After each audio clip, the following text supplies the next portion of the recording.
Hi, I'm here with Dr. Brenda Curtis from the University of Pennsylvania today, and I just have a couple quick questions for you. So, how did you first get started working in your field, or specifically in ethics? Well, actually, I'm going to start off how I got working in my field, because I think that's a pretty interesting story. And it also explains how I got working in ethics, how I started doing ethics work. I started off actually in biology, and I was going to be pre-med. I was pre-med, and once I graduated, I started working in a transplant lab at Washington University in St. Louis, and I was planning on going that route. But during that time, there was actually the HIV epidemic started, as well as the crack epidemic started in my community. And I decided that I wanted to do something more than, kind of be a doctor. I wanted to be more hands-on with people. And so I started doing some public health work, specifically HIV counseling and testing at a substance abuse facility. And then I found out, oh my God, you can get like a MD, MPH. And so I went to graduate school, supposedly to do that program. And I started the MPH part first and decided that I fell in love with it. And then I ended up doing public health and then getting a PhD in communications at the Annenberg School of Communications. And so that led me into the HIV world, where I was doing a lot of HIV work and STI work, working with, at that time, the term was commercial sex workers and people who inject drugs. And how I got into ethics, which actually was, we were doing some work with one of the vaccine trials with men who have sex with men. And we were starting, this is back in the day, I'm telling my age, but we were starting to use Facebook ads. And some people at that point were doing, where they were going into message groups like sex-seeking message boards and recruiting people. But we were starting to do Facebook, and some of the recruiters were wondering, should they be using their personal Facebook accounts, or should we create a study Facebook account? Because even if they created a study, the people that they were recruiting knew them. And so they would just leave messages on their personal account. And so the question was kind of, how do we separate this? And we called the IRB up to get some guidance from the IRB at my university. And it was like, when we got there, it was like the IRB was there, the group, the General Counsel, and the group that deals with protected health information and HIPAA were there. And there were all these questions that, as a graduate student at that time, had no answer, like just didn't know. And then also I couldn't believe that there really at that point wasn't guidance. It was kind of like, well, like you approve these studies to do this type of marketing, this type of ads, but yet there's no information as to kind of what the protocol should be for doing it. And then I heard, like that same year, I heard about, maybe a year later or so, I heard about this institute, and I, still knowing very little about the system, I had proposed initially that I was going to contact, X number of IRB boards for them to send me their policy on the use of social media and using search engines for recruitment of subjects. So I wanted to know what the different policies were, and I was going to do like a content analysis and compare them.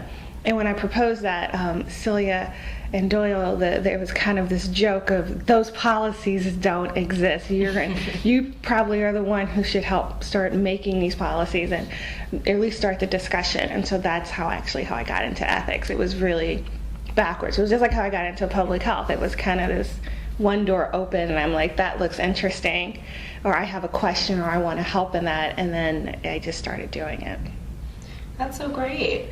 What advice would you have for others that are sort of looking into go into this field? Or I would say that when you're, especially coming from it as an investigator, you'll be doing work and you'll be working with participants or with the system, with the IRB boards or even local regulatory agencies, and something inside of you, either you'll have a question or something just won't feel right, or you'll just be like, is this okay? And I think when you have those questions, like jot them down and then go to the literature and see, has it been addressed, and has it been addressed for your specific population? And if it hasn't, then you should answer that question. You asked it, you should be the best one. You're the best one to answer it. Great. How do you think that emerging technologies have changed the way research is conducted today? Well, it's funny because one of the professors from Annenberg, they have a book, I cannot remember her name right now, but basically it's when old technologies were new.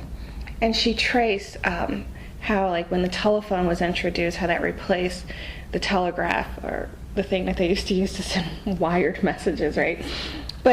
And so kind of like then the television came, and the television replaced radio. And every time a new technology came and displaced an old one, there's this immediate concern that the new technology is oh so different and creating oh so different issues, where a lot of times it's the same issues that we've had in the past that we've dealt with, but just kind of in a new form.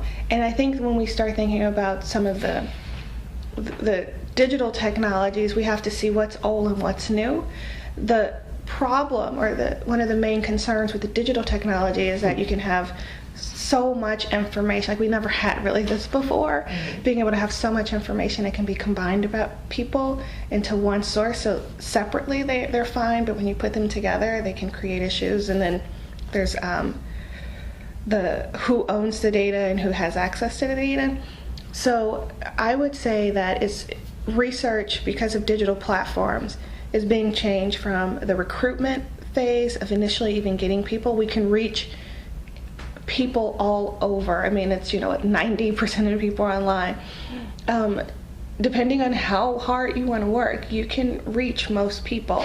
You can reach hidden groups of people that that otherwise don't exist because of location. Maybe it's a group that has, I'm trying to think of a good example now, but there's groups like maybe teenagers who haven't come out in their community, for example, but they have a community online. So there's certain groups which are just like kind of online only groups that researchers can reach this way.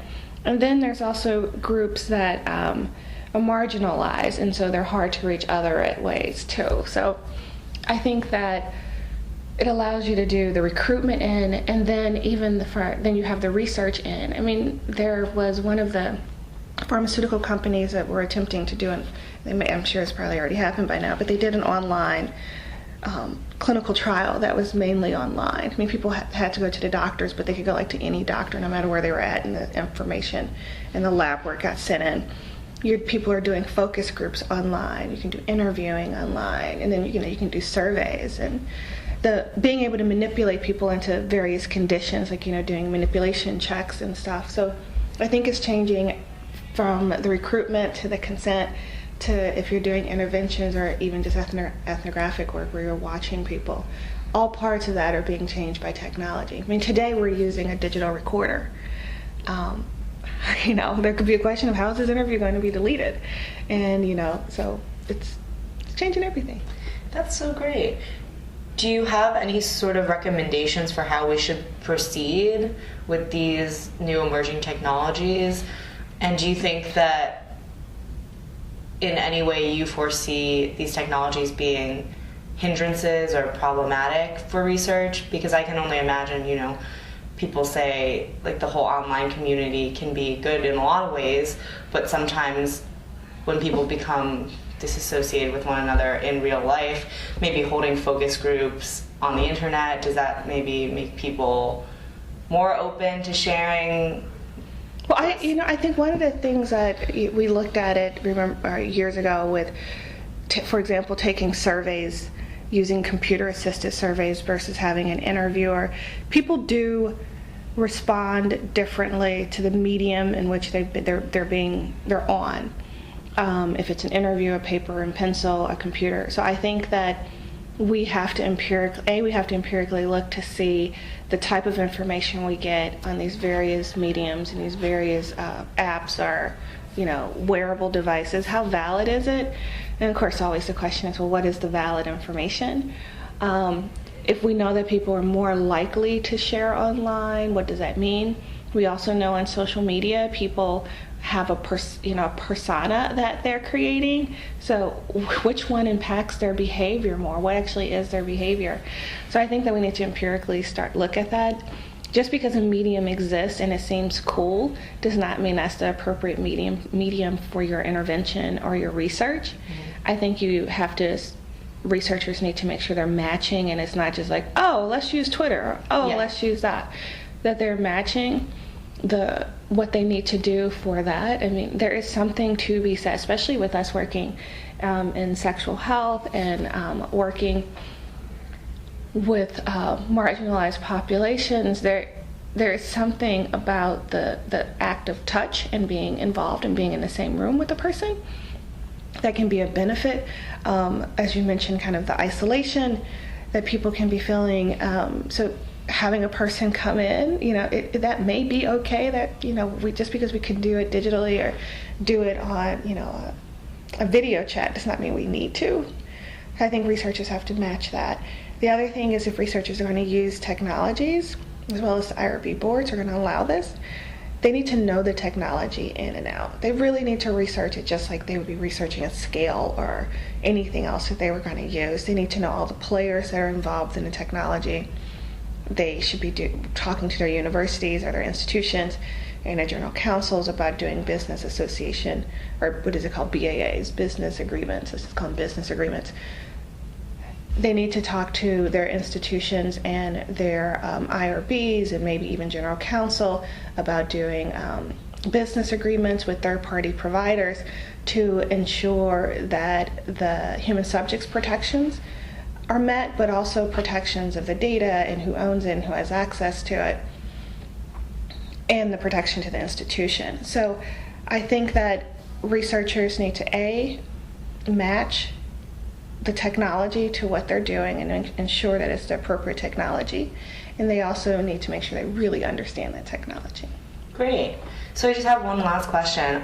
So I know you work with the IRB, and like a big part of that is part of research is doing the informed consent process.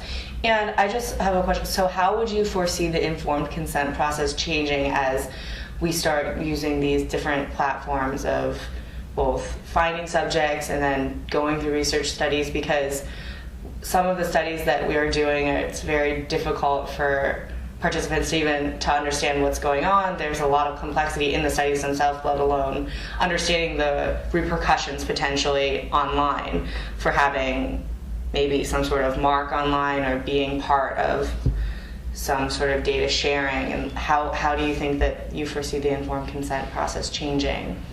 Well, I actually have the biggest hope for the informed consent process. Maybe this is coming from a communication background, is visually we can portray so much information by a really good diagram or a great animation. So just thinking of, like, if you're trying to explain randomization to someone versus they see, a bag, different colors in there being shaken up, and one coming out and then another coming out, that, they get that. That is something we kind of understand. I think that if allowed to mature, that we can do a lot with the informed consent process online, of ensuring that people do understand what's going on and explaining, and that people always have access to that information that's standardized. So when I consent someone into a research study, you make sure they understand, and you do checks and different things for that, or consent quizzes. But that was one time. That person then, if they have questions later, they have to make an effort to come to me, and to a degree, then they got to admit they don't understand again, which is a hard thing. Like, do you like to admit you don't understand something? Whereas if it's something digital online, they can, if it's in an app or on a website or whatever, they can automatically go to it and get that information, and that information is standardized, that every participant is getting the same information and every participant has access to it. So they can even report adverse events. They would be, I think that sorry, I'm getting excited and starting to stutter, but I think that this is an area that has great potential. Seems like it. Well, thank you so much for all your time today. Well, thank you. It's been really great talking to you today. You too.